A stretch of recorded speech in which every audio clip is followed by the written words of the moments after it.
Okay, I think we will start. Good morning, everyone. Well, good afternoon. Good afternoon, everybody. Welcome to our webinar.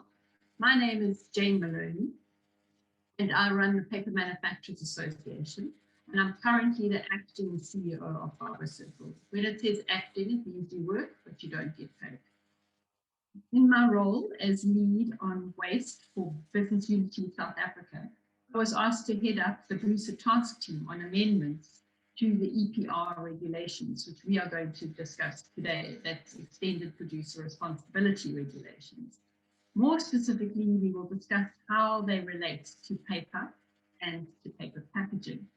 But first of all, let me do a bit of housekeeping. If you take your cursor to the bottom of the screen and have a look, you will see there's a Q&A section there. Please, we want this session to be as interactive as possible. So we would like all of you to put your questions in the Q&A section. For any other chatting, you are welcome to use, or comments, you're welcome to use the chat function. And we have two women that will be answering questions in our question and answer. Those are Julie Borland and Jocelyn Leibel, both of whom were also part of the EPR amendment booster task team. And then if any of those questions, if the answers require discussion amongst the panel afterwards, we will discuss it as well.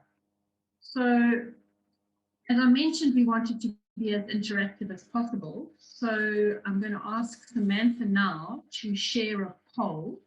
It should only take you about 30 seconds to actually do this poll. So please, will you answer the poll? I can see it. Some exciting questions here.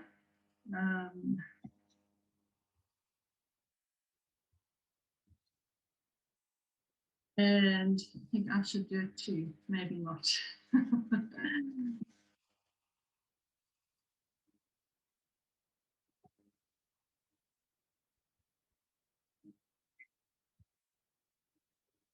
Okay, how's that poll going?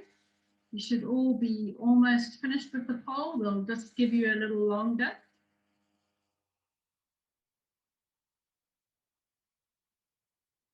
Okay, we'll look at the poll results a little later, but we're very excited to be hosting such a cross-section of people from our value chain today. And we trust that by the end of this webinar, you're going to have a much better picture of what being involved in this sector means.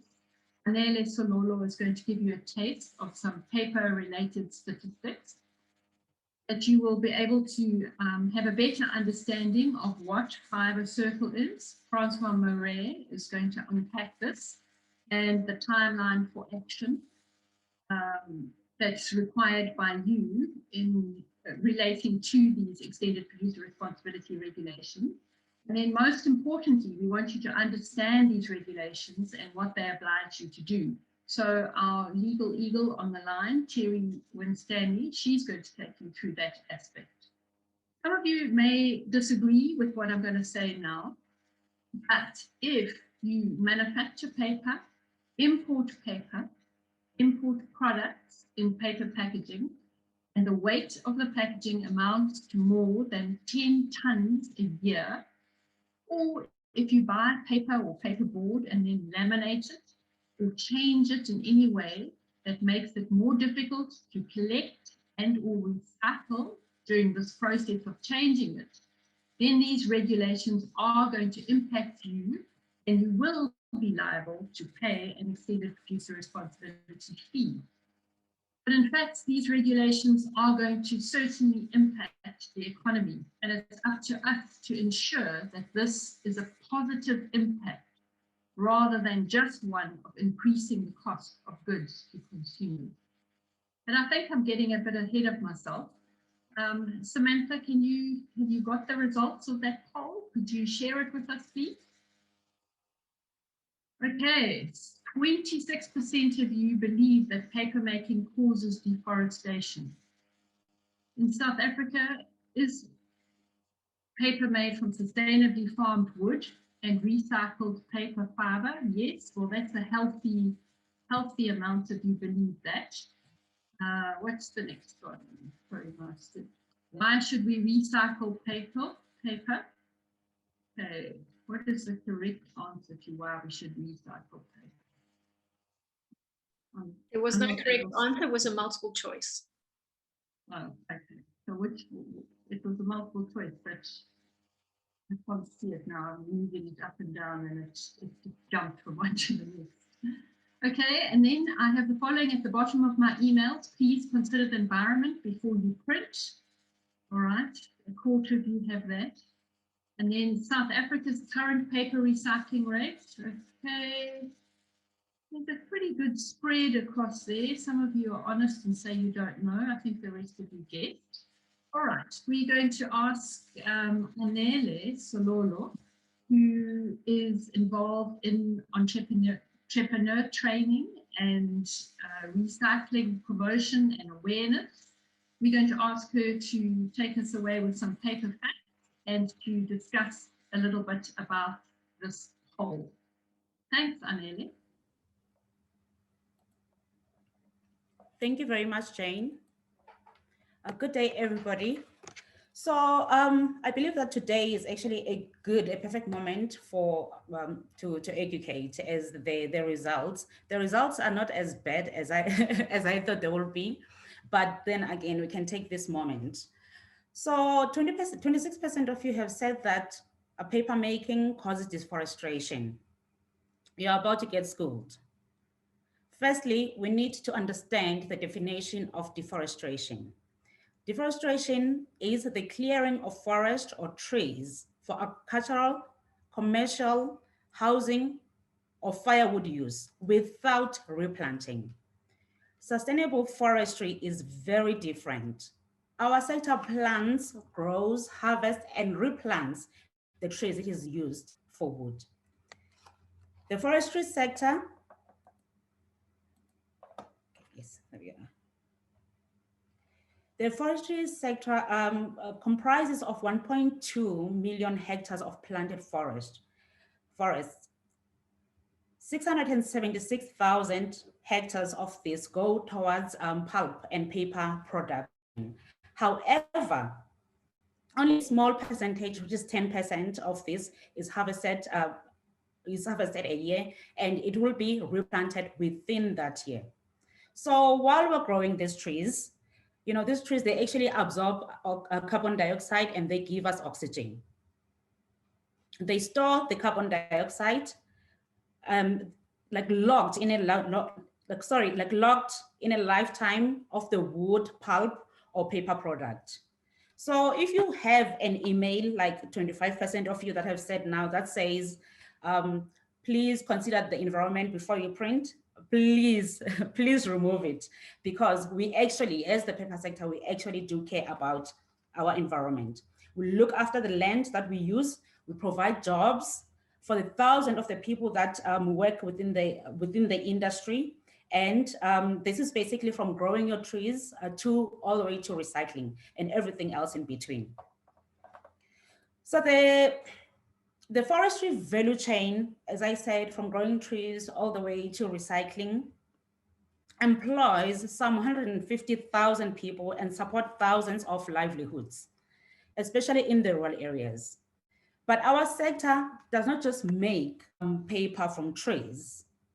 We also use recycled paper as a secondary fiber so that we can get, have easy access to the raw material. And we have been doing this since 1920. So it is important to recycle, not just to save trees, to just get that alternative fiber. Not only that, paper recycling is important because we save some well-needed landfill space. And we also support the recycling economy and the livelihoods of the people that work within the industry, and also keeps the carbon locked in. Please allow me to break a little bit. In South Africa, paper consumption was in some 1.95 million tons. And out of that, we're able to recover 1.5, what is recoverable was 1.5 million tons, So recoverable basically means that some cannot be recoverable, such as tissue products or archives. So, and we're able to recover 1.1 million tons. So for anybody else, you know, that is sitting there, like, what is that? Can you imagine it? What is 1.1 million tons? So this is about 1,322 Olympic-sized swimming pools, 200 soccer fields, and 142 rugby fields. All of this, the 1.1 million tons of paper that was recovered last year, saved us 3.3 million cubic meters of landfill space.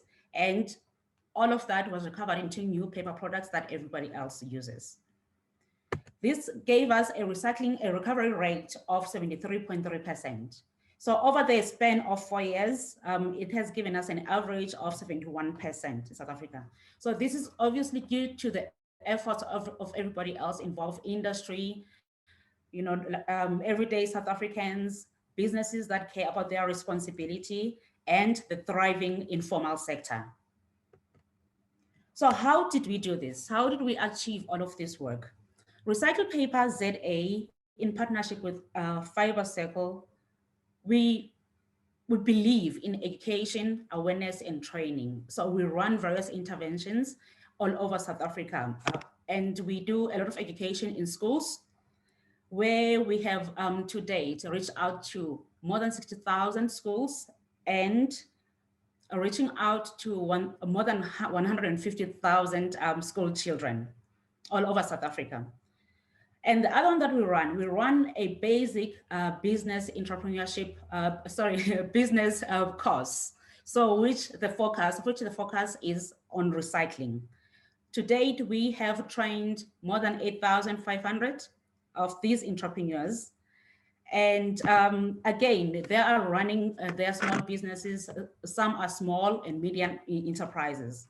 And one of which I like to, we have a lot of these great stories actually. So one of which is Tabitha Langa. Tabitha came to the training in 2019 and attending the training. And the training actually inspired her entrepreneurial nature, because then she saw the opportunity and then she started operating in Mukopane. She currently collects more than 50 tons of waste paper every month. And she directly employs 6 people and indirectly employs 25 people. We also do a lot of, you know, community outreach programs, and participate in various international or national days that have to do with the recycling. Last year, as we know, that everybody was hit by the COVID-19 pandemic, and during the first level of 5 lockdown, the informal sector was not able to collect because they were not considered as essential. So Fibre Circle and actually the sister association were able to support the informal collectors with 600 food parcels, so that they can actually live through that first leg of that, which was about 21 days. And we participated in Mandela Day last year, where we distributed 1,500 care packages, which contained a grocery voucher, blankets, masks, hand washing units, and also, you know, some fun activity, coloring and all of that for children. And we also participated with our members in Trash and Trees Day during National Recycling Week, where we planted indigenous trees. And we also did a cleanup around a wetland in Davidton in the East Rand.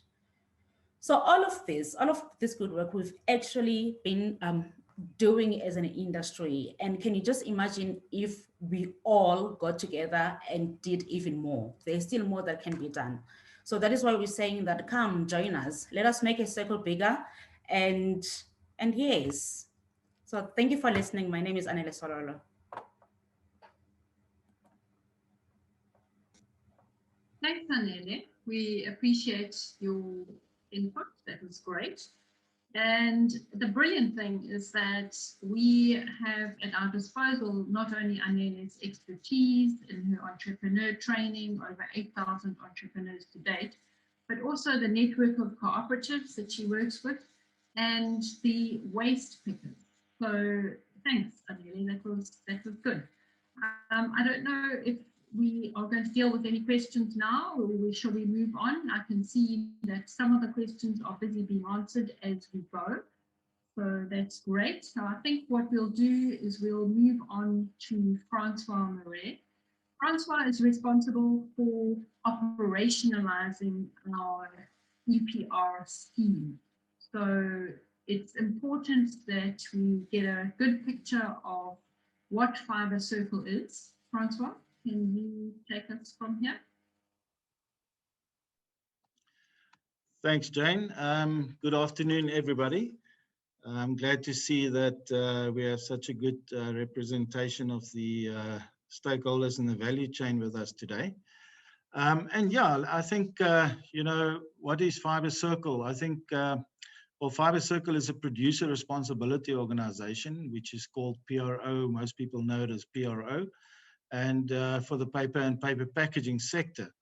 So we obviously collaborate with paper and paper packaging, the value chain. So that means all the producers, importers, brand owners, etc. And we help to develop, implement, and manage the sector's national EPR scheme and EPR fees. And all this is done in accordance with the Section 18 regulations, of course. So Fibre Circle, excuse me, is a non-profit company. And I believe we are the only PRO that has public benefit status.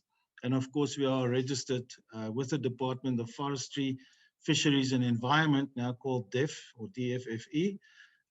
We all need to re-register, as we will see just now, of course.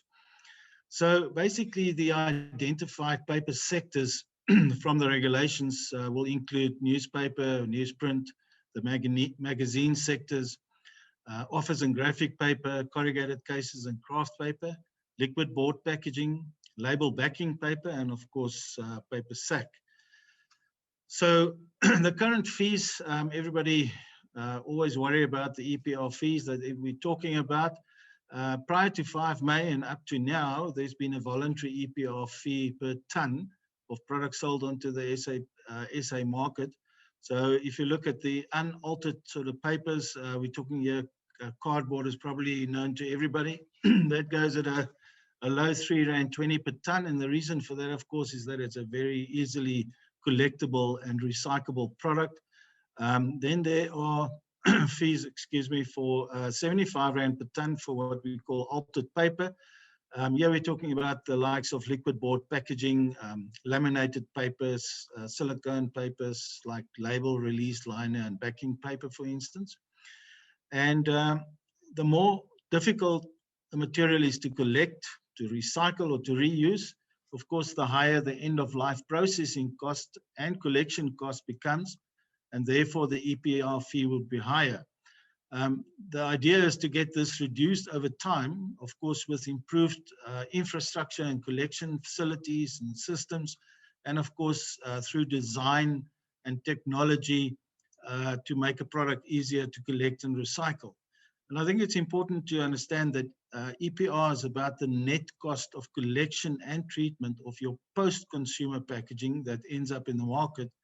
And of course, voluntary fees, as we see them now, will change as per the regulation criteria as we unpack the proposed EPR schemes and the related fees to that. So we're proud to say that currently our members are the likes of Mondi, Sappi, Unpack, etc. They're all there for you to see. These are responsible companies that have signed up with Fibre Circle and are part of the design and determining what the fees of the EPR schemes will be and what fees we will require to do what we have to do according to the regulations. So of course, signing up now will ensure that you're of course involved in determining these plans and the EPR fees, and you'll have some say on it and input. And I think that's very important. If you are not a member of Fibre Circle and you sign up on the last day, as the regulations indicate, you will have to accept the plan that's in place and the fees, and you would have had no input in that, unfortunately. So the question will be, will your company be next and make the circle bigger? So if we look at the timelines, so from the 5th of November 2020, when the first regs were published, there's been a few amendments and discussions with government through the industry. And the last comments were called for by the minister by the 16th of April 2021. And of course, a couple of days ago, on the 5th of May this year, EPR came into effect. So from now until the 4th of November, midnight, we have time to collaborate, determine the plans and the fees, and submit that to the government on the 4th of November by midnight. And of course, all producers and PROs have to be registered with DFFE by that date. So why join Fibre Circle? Look, as you can see, there's some very clever people that made some statements. Collaboration is important, and we say, you know, let's collaborate, let's determine the EPR scheme and the EPR fee, and let's implement it as a responsible sector. I thank you.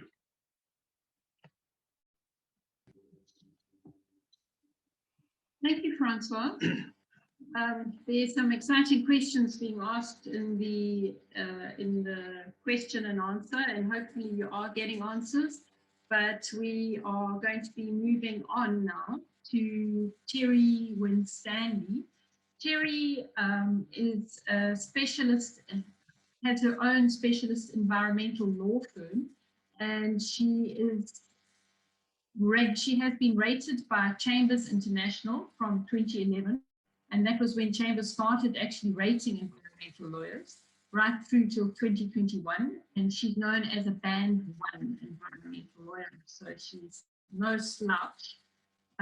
She was also named by Chambers International as a star individual lawyer recently, and that's their highest accolade. There are no other environmental lawyers in Africa that have been awarded this rating. Terry also has some heavy-hitting customers, clients, and some of them are in the room. Some of them are governments, provincial, local, and national governments. So without further ado, I'll hand over to you, Terry.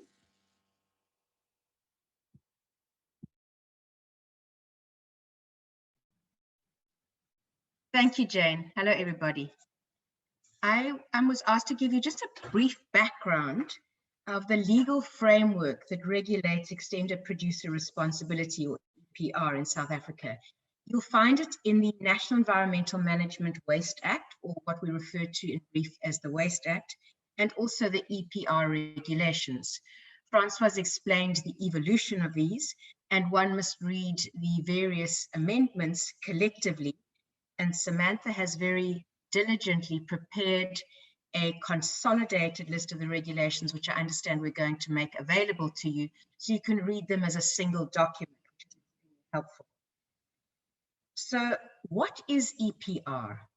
It's the extension of the financial and physical responsibility for a product to its post-consumer stage.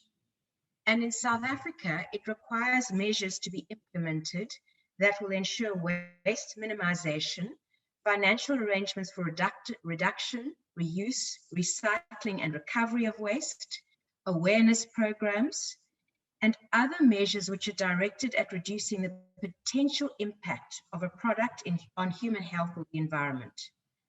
So I just wanted to briefly look at who is caught by EPR and what they have to do about it if they are caught. So the first category of people caught by EPR is a brand owner, which is someone who makes or sells an identified product under a brand label.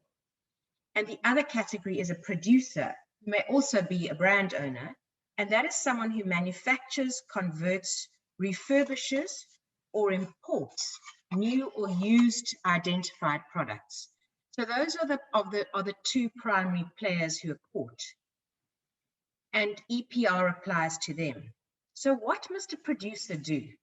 It must register within 6 months. It must be part of an EPR scheme, and this is critical, and we'll go on to discuss this in more detail. What do we mean by being part of a scheme?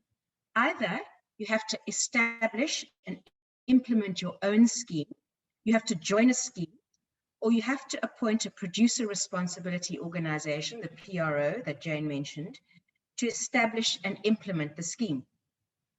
Even if you do subcontract some of your everyday obligations to a PRO, you remain accountable for compliance with the regulations. And this was quite critical in the discussions and the iterations with the department. They were very concerned that you couldn't outsource your problem. You have to remain, there needs to be a level of governance on PROs to ensure that they comply with the regulations.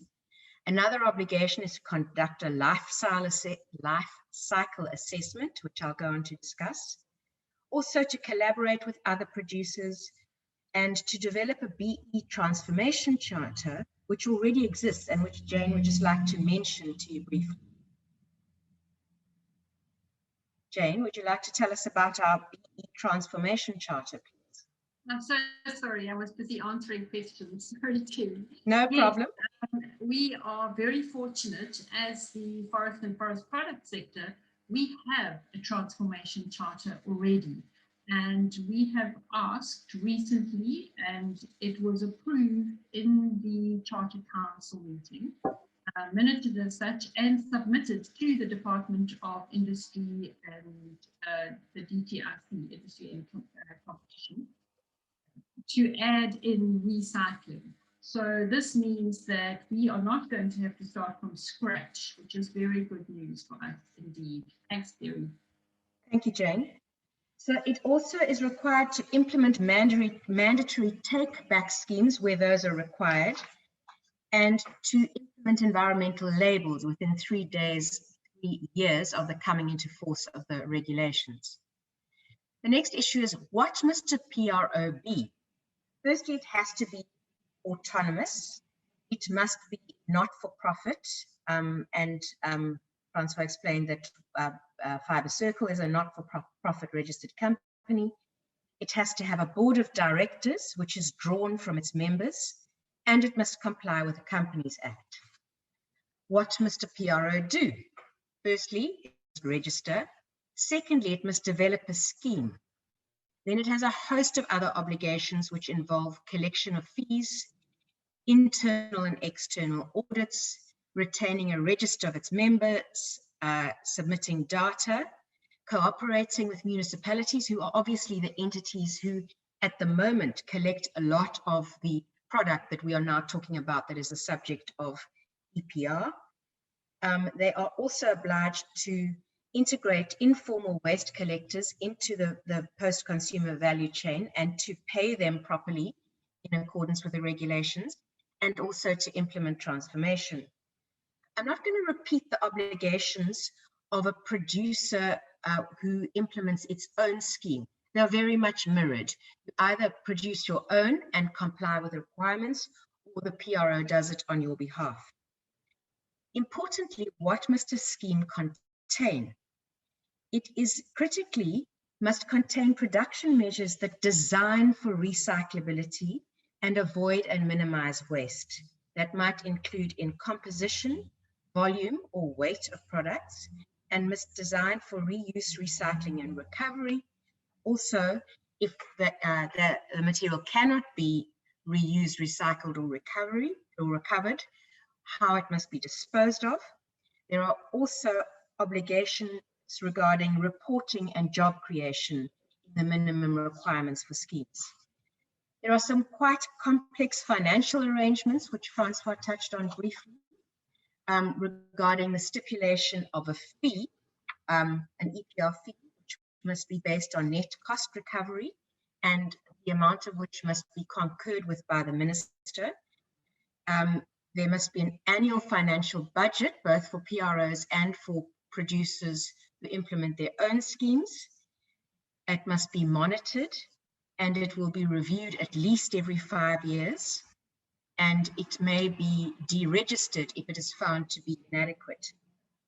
Importantly, the consequences of non-compliance could include imprisonment for up to 15 years or a fine, or both. Just some general key issues here. First of all, there was some concern about the issue of registration because the amended versions referred to registration within 6 months of the date of publication of the last week's Gazette. That's not, of the November Gazette. That's not the case. You need only register within 6 months of last week, which is by November of this year. There are some debates around whether or not one should have one's own scheme or whether one should join another one. Obviously, there are advantages of both. Efficiency of creating a single scheme for similar kinds of producers is obvious. However, if you are in a category of producer of which there are very few others, it would make sense to produce your own scheme, or it might make sense.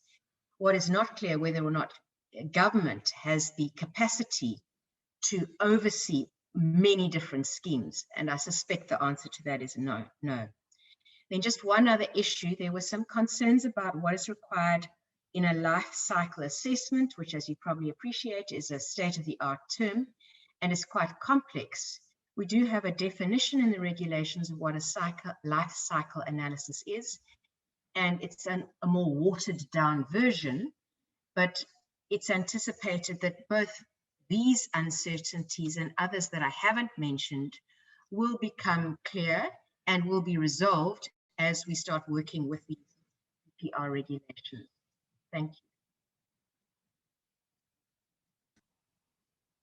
you. Thanks, Terry. That was great. And it looks like we have some exciting questions and answers to look at, to go through. Shall we begin at the beginning, or how shall we do this? Samantha, do you have a preference? Jane, I suggest just working from top to bottom. I see that Jocelyn will answer Michelle Pennington's question at the top. And let's work from the top bottom, and we can just decide who will answer each one as we go. Okay, perfect. Jocelyn, can you answer Michelle's question to start? Great. Yeah, I think, Michelle, your question was with regards to if you place 10 tons of plastic on the market, but less than 10 tons of paper labels on the market, whether you have to then join both EPR schemes. It is my understanding, and I will ask others to contribute, but it is my understanding that it is only where you place in excess of 10 tons that you need to then join an EPR scheme. And in that case, it would then be for the plastic bottles. That is my interpretation of the regulation. Terry, I don't know if you wanted to contribute to that as well. Yeah, thanks, Joss. I didn't properly understand Michelle's question, but it looked like the paper labels are attached to the plastic bottles. Is that correct? That's how I understand it, Terry.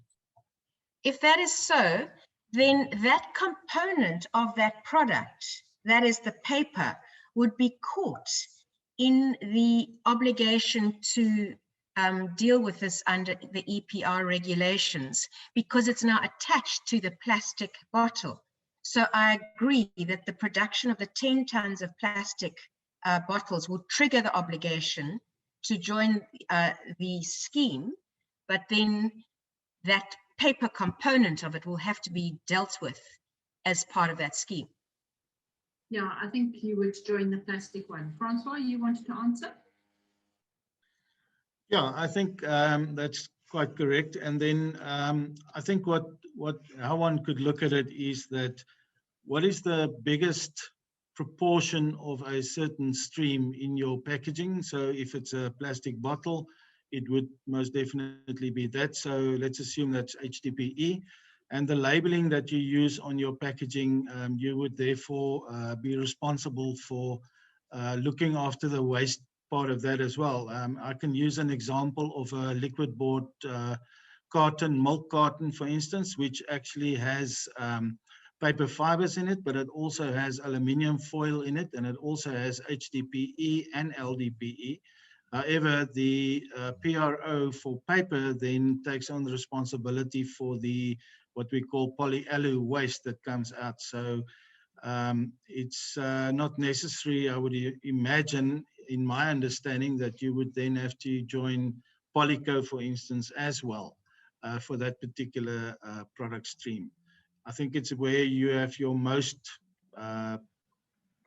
contribution of products. You know, what is the biggest stream in terms of your packaging product? Because we're not talking individual things here, we're talking a packaging product. Thanks, Francois. Francois, can you answer Ashika's question too? What is the best way to account for label backing paper? What is the best way to account for? Yeah, I guess she needs report. Ashika, can you expand on the question? Ashika, sorry. Yeah, so I'm not sure I understand the question, but it is a waste stream, and of course it needs to be dealt with. So I'm not quite sure what the question is, unfortunately. Hi, Francois. Okay. Go ahead. Hi, Ashika. Hi. See, with respect to the backing paper, do we account, because we don't account for it, we were looking at the label and we were said to look at the volume that we put into the market. So I just wanted to understand, if we're looking at it from supplier to us, do we take that volume and account for that, or do we do it versus what we put out as sales volume? Yeah, so it's an interesting question, Ashika. Then, so the label is most probably or mostly considered unrecyclable, really, because it gets if it is on a HDPE milk bottle, for instance, you know, by any chance, it will go into the waste stream or the recycling process, where the label will come off as waste, and there's no way of recovering that. But the backing paper is definitely a waste product that can be collected fairly easily, especially in a post-industrial environment, and therefore is collectible and recyclable, and that should be done. And so if you purchase a roll of labels from a label manufacturer, for instance, then the EPR fee would be covered from that side or at the narrowest point, and you as a manufacturer would then receive those labels, and through the EPR scheme or the plan, there will be things put into place to collect those and to get it to a recycler. I hope I answered your question. Thank you. Thank you. Terry, if you wanted to answer the question about the City of Durban. Yes, I'm sorry, I was just doing it on the Q&A. I saw the question, I'm not sure if everybody saw it, that the City of Joburg intends to charge under the EPR regulations for the collection of waste paper. I don't think it can do that under the EPR regulations because it's not a producer. It possibly could impose a charge under municipal bylaws for the collection of waste, which is entitled to do. But unless it is a producer, that fee could not be raised under the EPR regulations. Thanks, Terry. That's absolutely correct. And there's been a furore around that because it's felt that the waste pickers have been ignored in this process, and they do have a role to play. And in fact, the EPR regulations require us to work with them and to look at some sort of a fee to pay them for the actual work that they are doing for the municipality in cleaning up in the process of collections and adding value. I will just answer Michelle. You wanted to know if SIG is currently a member. Francois has been chatting to SIG a lot, and they have been involved in some promotion. But as I understand it, SIG do not import their product themselves directly. It's up to the brand owners who import it directly from SIG in Dubai to become members, because they are the ones that are liable in that instance. Is that correct, Francois? Yes, Jane, that is correct. So the fact that the customer or the brand owner or the filler imports the product directly, they become the producer as per the regulations, and they are the liable or the entity. Okay, thank you. And then I see, Richard, you've asked, where does cardboard with PE coating fall, PET coating fall, and foil line fall? It falls fair and square into Fibre Circle. But Francois, would you like to answer that? Yes, I think so when you get a laminated or a coated product, that's where the composition of the normal board portion of that product changes, and it becomes an altered product, and therefore it would attract a higher EPR fee, most probably, because one will have to consider the collection difficulties or challenges that you may have, as well as the challenges in terms of the recycling of those particular products. So if it is more than 50–60% paper in terms of the packaging material, it would fall under the paper PROs, yes. Okay, thanks for that. And then I see there is a question, but it's now disappeared. Where is it gone? Jane, it's at the top. I'm pulling some unanswered questions to the top of the list. Oh, okay. Well, the one I was going to ask was, as a brand owner, what needs to be considered around separation of materials? We use recyclable board and recyclable BOPP in a single SKU. Francois, I hope you know what all these things are. But these materials need to be separated, and it's for cigarette packaging. So if you could answer that, please, Francois. Thanks, Jane. Yes, so again, it's any change of composition of a normal aspirated portion of the product will most probably make it more difficult to separate from these types of products from each other in a recycling process. And so in some instances, those processes aren't excuse me, available in South Africa as yet. And I think this is where EPR will allude to or take us to on a path of understanding of where we are and what needs to be done and what sort of interventions is required. So, you know, one will have to look at every packaging product, you know, individually to understand the composition of it, the collection abilities or capabilities of people to collect it, and of course, how can it be recycled? So it's difficult to answer, give a specific answer to a question like that. But in interaction and collaboration, this is with our members, this is the path we would take to make sure that we understand and do the correct or implement the correct interventions. Thank you. Thanks. Kanye, you've asked, when can we expect the publication of EPRP? Well, we have been working with the liquid board packaging guys. So those ones we will probably get agreement around first. But what has to happen is you guys who are producers need to join and participate in discussions around what those fees need to be.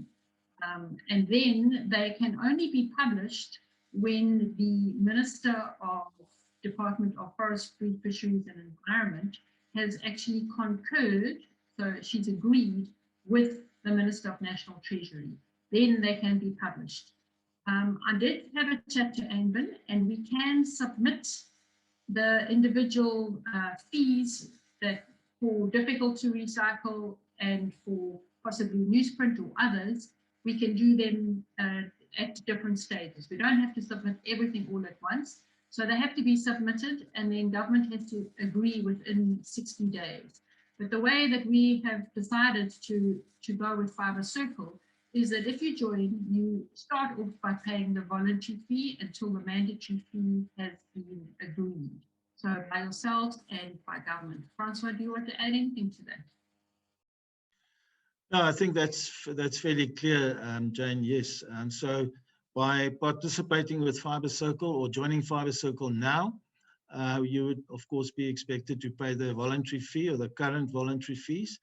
And as Jane says, once the EPR fees and schemes are being determined, the fees will change, most definitely. And from there on, after the minister has approved those fees and plans, that's the way forward for us. Okay, I see, Patricia, you've asked a question, interesting question about folding carton board. I know that the submission did request greater differentiation, but the reality is that if you look at the definition of paper that is at the beginning of the regulations, in the overarching regulation, you will find that actually all paper is covered, apart from tissue paper. Tissue paper is not covered because it goes down the loo.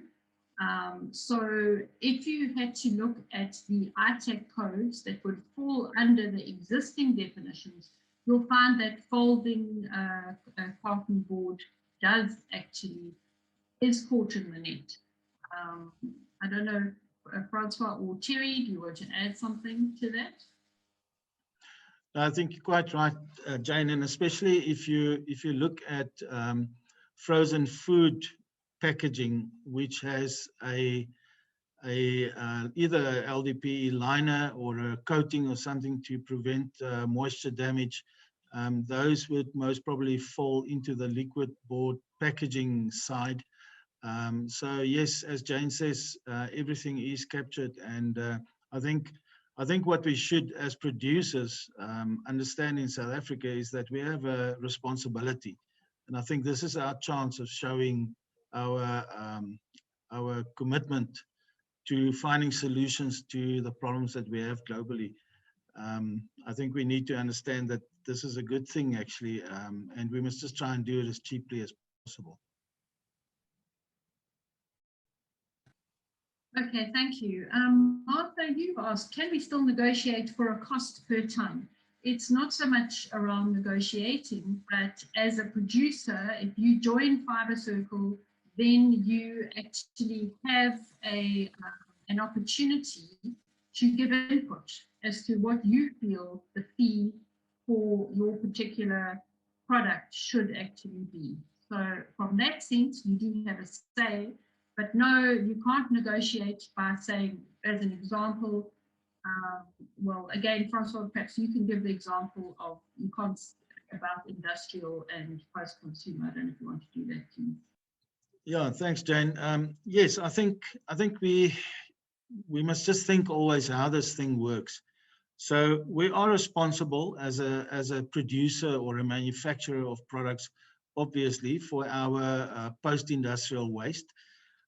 Our waste then goes, or our packaging products goes into the value chain right down to the consumer, and that becomes a post-consumer product or waste, if you like, and we are responsible for collecting it. So even if we have, through a recycling process, 50 or 60 or 100% recycling content in our product, it actually does go back into the value chain and through out to the consumer again.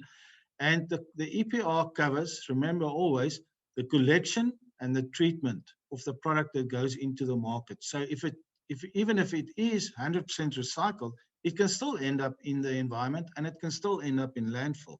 So it's that circular economy, but every single time it goes into the market, it must be paid for again to collect and to treat. Thank you. Thanks. Francoiss, would you like to answer Christine's question? I'll have to find one for you, Terry, and they seem to mostly be practical, hands-on questions. Can you see Christine's question? No, Jane, can you just read it to me? If you don't? Regarding what is it? Unpack OPRL. It is critical that we are aligned with international schemes, as there are many imported products from countries that have already implemented OPRL. So it's more of a comment. You would agree, I presume. Yeah, I think we are part of the discussions of the OPRL group. In the regulations, it does state that I think, Terry, if I'm correct, it's between 2 or 3 years that we have for us to put these labels onto our products. But I also think it's important. It's 3 years, Francoiss. It's 3 years. Thank you, Terry. But I think it's also important to understand that the EPR regulations wants us to put an EPR scheme into place that will give us a chance to reach our targets, etc., that we planned going forward. So if we put labeling on our products right in the beginning, saying that it may be recycled, but it's not recycled, it may say it's recyclable, but it's not recycled currently, you might find that the consumer will not ensure that that package gets to a buyback center. So I think it's important that we understand that we have to give EPR a chance, and that we have to give our products a chance, because there are certain limits in terms, I think it's 30%. If it's not collected more than 30% of a certain stream, then it can't have an OPR label on it, etc. I think those are important considerations that we should take and give all our streams and all our EPR schemes in South Africa a chance to succeed. Thank you. Okay, Gerard, you've asked, what's the position of a printing business with main activity putting ink or toner on paper bought from a paper house? Right, you buy from the paper house, so the paper house would pay the fee and they would pass it on to you. So you, in this instance, I do not see that you are a producer. Terry, would you agree with that? That a printer whose main activity, you do agree. Okay. Yeah, not the producer. Yeah. That's brilliant. Operationally, how will the PRO manage the collection, monitoring, and evaluation of the waste product? Francoiss. Yeah, I think so. A PRO is a facilitator and a manager of the EPR scheme. So the PRO does not physically collect anything, but it works with all the stakeholders in the value chain to collaboratively reach the required targets that we have in the EPR regulations. It may use some of the funding if it's in the EPR plan or scheme for that particular sector, to enable the collection and treatment processes in the value chain. So it may assist with funding, for instance, a buyback center or a baling machine, or help with research and development, technology, etc., etc. But it doesn't physically operate as a collector or a waste management company. It's a facilitator and a manager of the EPR scheme. Thank you. Oops.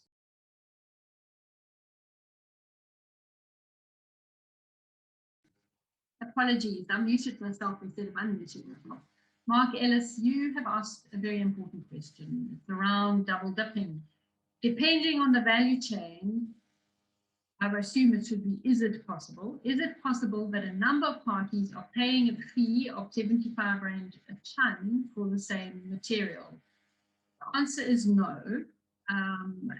And the reason is that at Fibre Circle have chosen to put the fee at the narrowest point. So also 75 Rand a ton is the current voluntary fee. The only time you would end up paying an additional fee is if you then change a product. So if there's been a current voluntary fee of R3.20, you change the product and it becomes a different product on the market, then you would pay a R75 fee, as an example.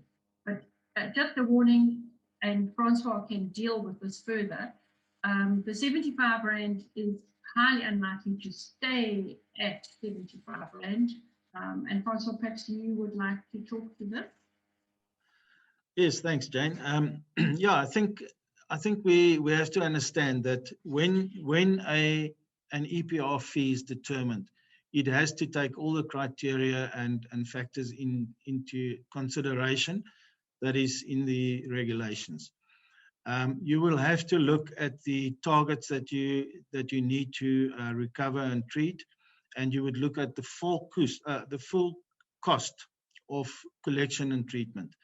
And that needs to be unpacked, understood, and the costing needs to be done. And I think it's fairly evident that it's highly unlikely that fees will remain as they are if you just use common, understanding of collection challenges and treatment challenges of certain products. However, this is a chance, and I think this is also a purpose of the EPR, is to give producers an awareness of what difficulties some of their products may cause in their environment. And therefore, the opportunity is now to look at your products, to unpack them properly, understand the composition, and then deploy or employ the design for recycling and collection basis. And by doing that, that's where we start going towards where EPR wants us to go, and is to save our planet in the end of the day. But there are a lot of interventions that can be done, but EPR fees will be directly linked to the challenges that you have in your particular waste stream. Okay, thanks, Francois. Rolf, you have asked, is there a view on where the fee collection is envisaged to take place under EPR? I think I've already suggested that. Essentially, the different producer responsibility organizations actually have been left to make that decision themselves. And ours, for paper and paper packaging, have chosen at the narrowest point. And then because it's a mandatory fee, this can be passed down the line. I trust that answers your question. Werner, you are asking about potato bags made from wet strength paper. We find it very difficult to get anybody to accept the factory waste due to the glue component in the bags. Yes, and I've got exciting news for you. We are busy spending R2 million with the CSIR doing research on how to more effectively recycle things like wet strength paper, backing paper, and all of those things. And in fact, we're going to be looking at the pilot plant next week. Once we've had a look at it and we know we're not making fools of ourselves or anything, we will let you guys also have a look at it. Francois? Thanks, Jane. Yes, I just want to go a bit further with that. So there is worldwide or globally, there is new technology available or becoming available that will make a product like a potato bag more recyclable and more acceptable for recycling plants. And I think one has to, there again, I will go back to the design aspect of it. So if there is no answer to a product, one needs to now start, like Jane says, going to research, development, design. It's either that or pay a very high EPR fee to ensure that your product doesn't go into the environment or the landfills.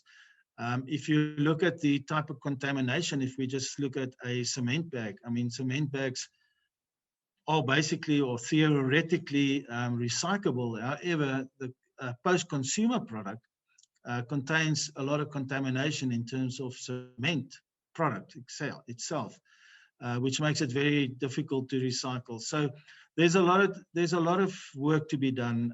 I think we are starting EPR. We're starting to becoming aware of all the challenges that are out there, and together, and that's why it's important that we are together and collaboratively as members of a certain sector involved in discussing and finding solutions for these challenges that we have in the country.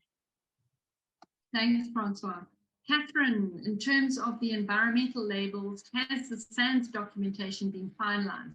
Can we start working on the labels in accordance to these documents? I'm actually going to ask Julie to answer this question because, and then Francois to elaborate, because Julie represents paper on the SABS committee, and they recently raised this issue. So, Julie, can I ask you to answer this, please? Yes, I've raised the issue around ensuring that the standard meets the requirements for EPR. There is a meeting next week, and I've asked for this to be discussed and updated if necessary. So we'll keep everyone posted on what's the outcome of that. Francois, do you want to add anything on labeling? Thanks, Jane. No, I think Julie answered it quite well.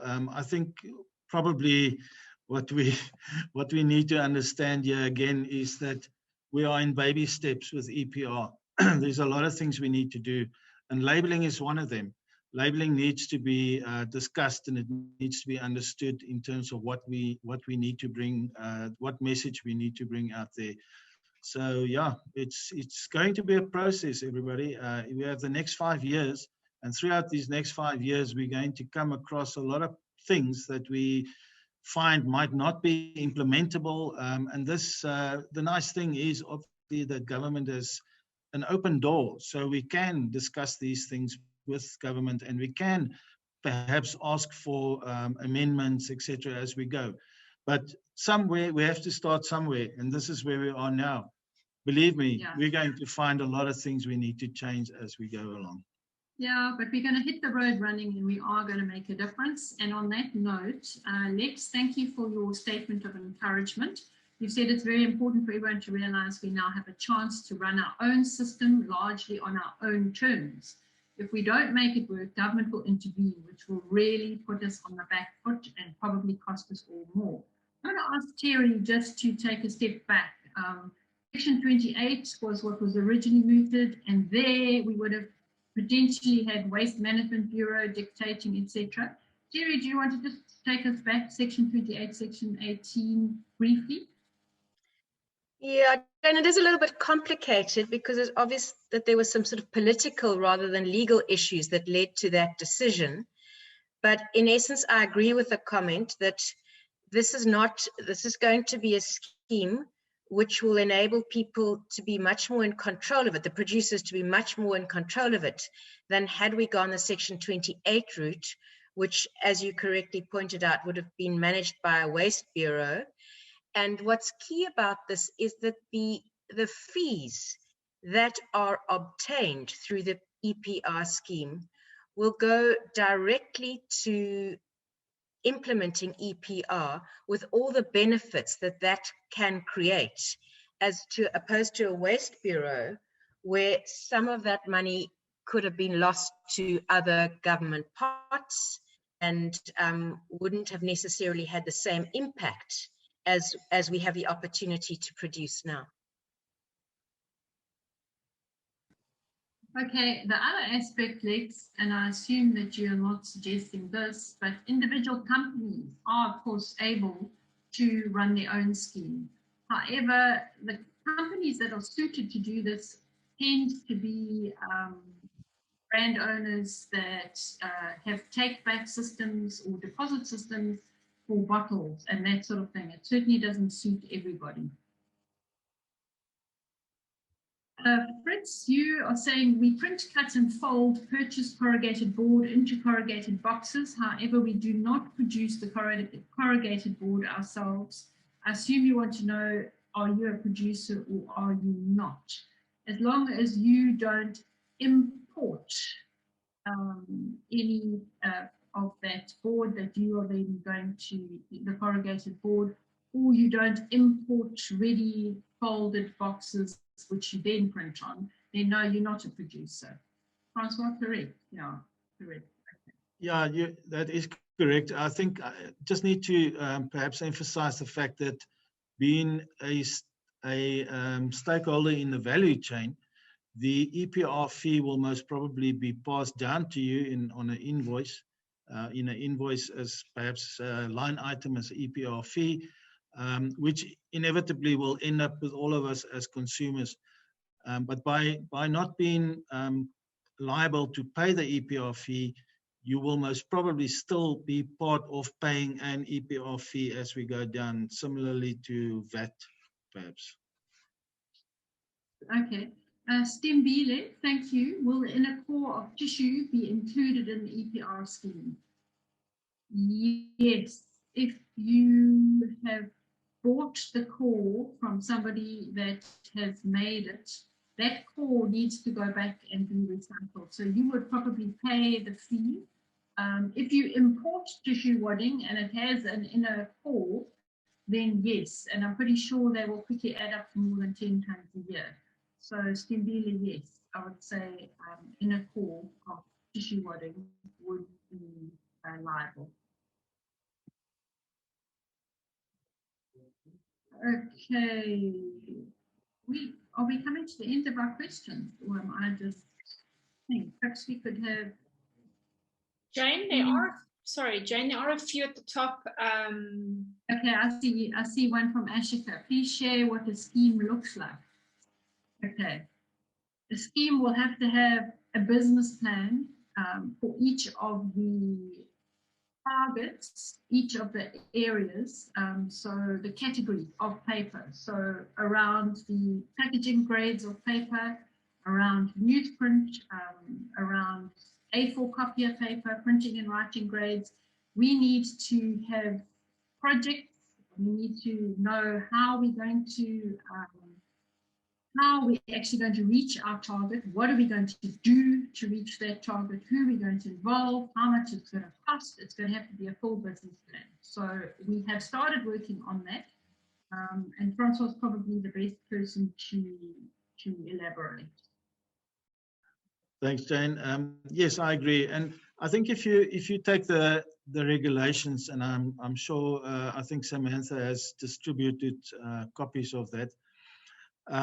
If you look at the responsibilities and the criteria of EPR, you can actually quite easily see what sort of aspects are required for an EPR scheme. And if you follow those guidelines, through a proper business plan, of course, with budgets and everything, that would then become your EPR scheme or EPR plan. Obviously, there are certain goals or objectives that you need to achieve, and that would be your targets, your recycling rates, your making your streams more recyclable, more collectible, and all those type of things. There are some admin costs involved, there's auditing fees involved, but all those things will make up your EPR plan, and it has to. And that is where you will find your costs when you do your budgeting of all this. It's just like a normal business plan. And that would then divide it by the tons that you put into the market. That would be your EPR fee. Okay, thanks. Mark, just to continue from the question that you asked, to clarify, that means that either the producer or the brand owner would pay the fee, not both.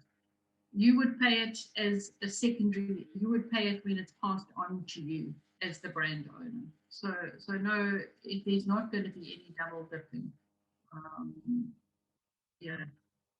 Or is it only the producer who pays for the same raw material format supplied to a brand owner? Yeah. A brand owner can be a producer, but when they import it, they import product directly with secondary packaging on it, or when they do their own packaging. Does that answer your question, Mark?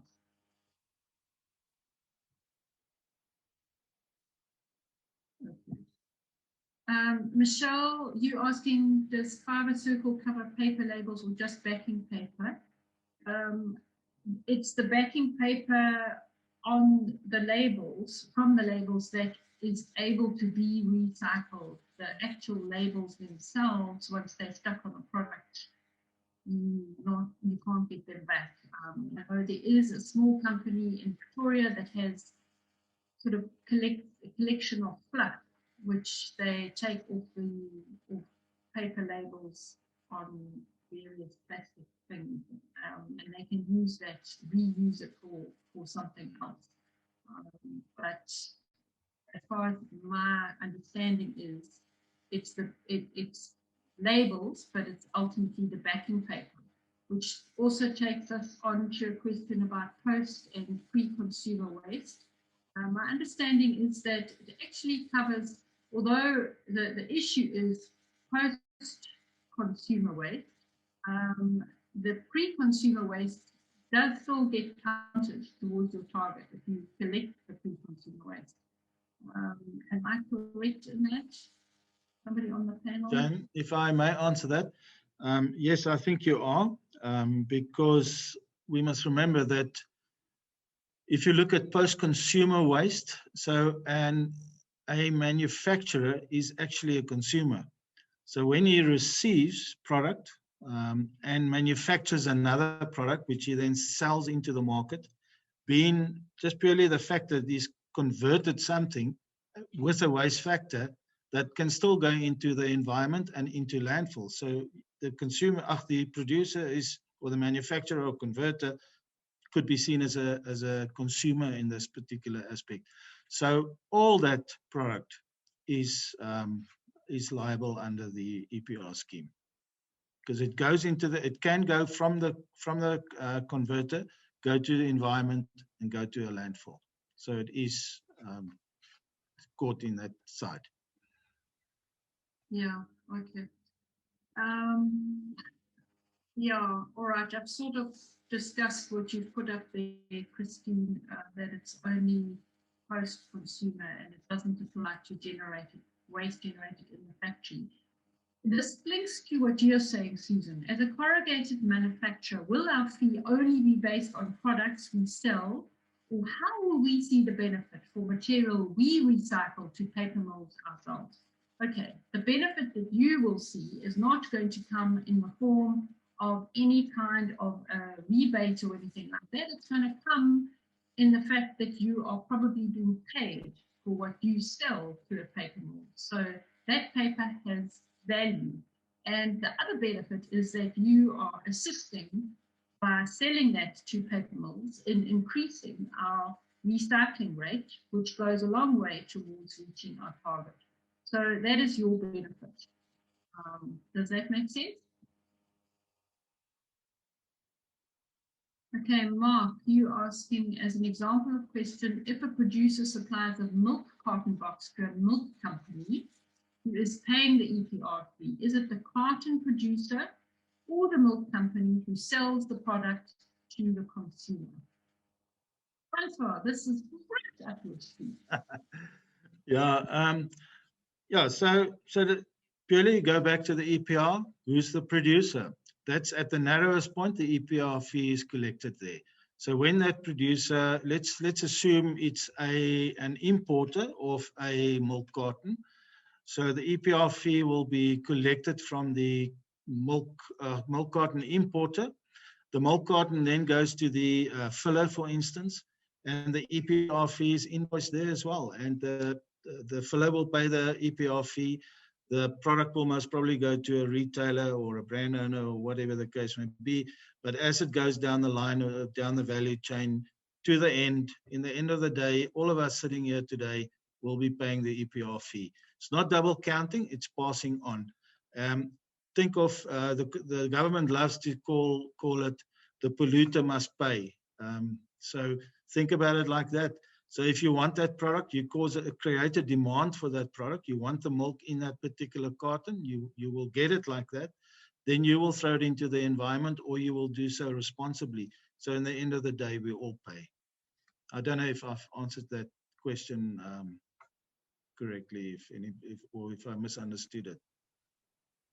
I think, if you imported the carton directly, then you will pay. Whoever imported the carton directly. And pass it on. It obviously gets passed on, so ultimately the consumer will pay. Werner, you're asking interesting questions around the targets. Yes, government did talk to the sector before they decided on the targets. The other thing is that the target are broken down into the different types of paper. So newsprint has a particular target, etc. A number of the substrates requested that their targets were reduced. We didn't do that, but we have been led to understand by the department that at any one point we can have a discussion with the department and we can request that our targets are reduced, because as you know, in some of the areas, for example, A4 copier paper, it is a diminishing sector, and post-COVID, or we're still in the middle of the pandemic with the third wave looming, but there's been a reduction in the use of A4 copier paper as an example. So the amount that you collect physically may be smaller, but it will come up as a larger percentage because of the whole. Francoiss? Thanks, Jane.